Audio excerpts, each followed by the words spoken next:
నమస్తే and welcome to కట్టెల Jyothiraj village agriculture vlogs.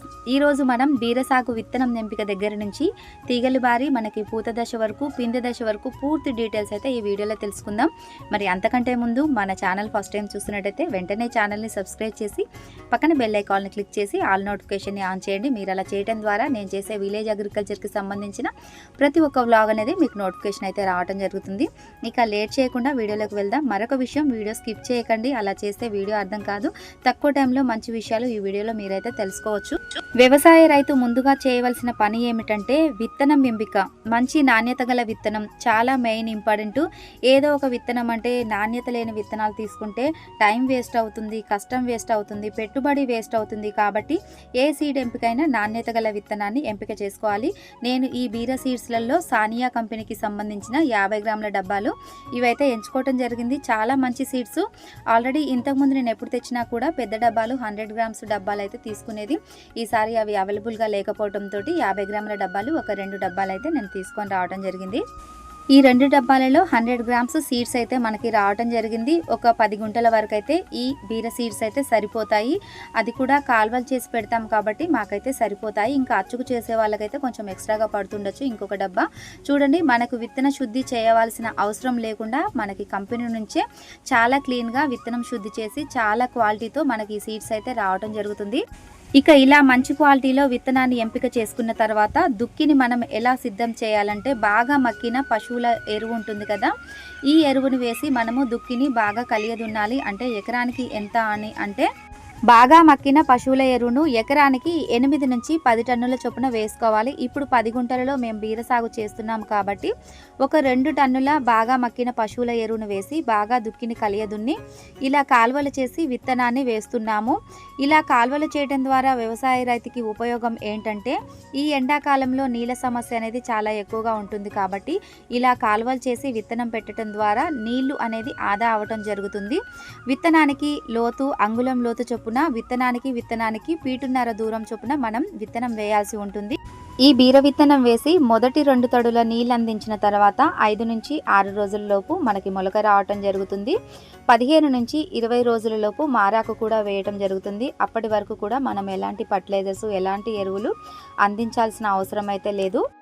దుక్కిని బాగా దున్ని ఇలా కాలువలు చేసి విత్తనం పెట్టడం ద్వారా మనకి కలుపు సమస్య అనేది తగ్గడంతో పాటు నీళ్లు కూడా ఆదా అవటం అయితే జరుగుతుంది.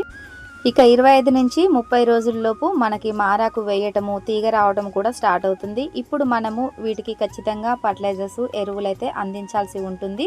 నేను ఇప్పుడు ఈ బీర తోటకు ఎలాంటి ఫర్టిలైజర్స్ అందిస్తున్నాను అంటే ఆర్గానిక్ ఫర్టిలైజర్లు అయితే అందించాలని అనుకుంటున్నాను. మా ఇంట్లో రెడీ చేసిన కిచెన్ వేస్ట్కి సంబంధించి ఒక వీడియో కూడా చేశాను.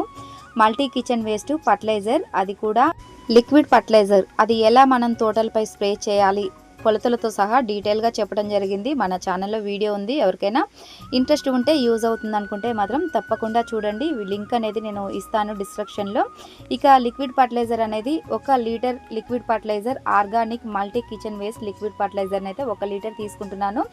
ఈ 1 లీటర్కి మనము నీళ్లు ఎంత తీసుకోవాలి అని అంటే 10 నుంచి 15 లీటర్ల వాటర్ అయితే తీసుకోవాల్సి ఉంటుంది. 1 లీటర్ లిక్విడ్ ఫర్టిలైజర్కి 10 నుంచి 15 లీటర్ల నీళ్లు కలుపుకొని మనం తోటపై ఈ విధంగా స్ప్రే చేసుకోవాలి. అంటే ఆకులపై పడే విధంగా, భూమి తడిచే విధంగా స్ప్రే చేయడం ద్వారా మొక్క ద్వారా భూమిలోకి వెళ్ళటం జరిగి మొక్క అనేది బాగా పెరగటం జరుగుతుంది. మనకి తీగలు అనేది బాగా వచ్చి ఫ్లవరింగ్ అనేది ఎక్కువగా వచ్చేసి మనకి హార్వెస్టింగ్ కూడా క్రాప్ అనేది చాలా ఎక్కువగా రావటం జరుగుతుంది.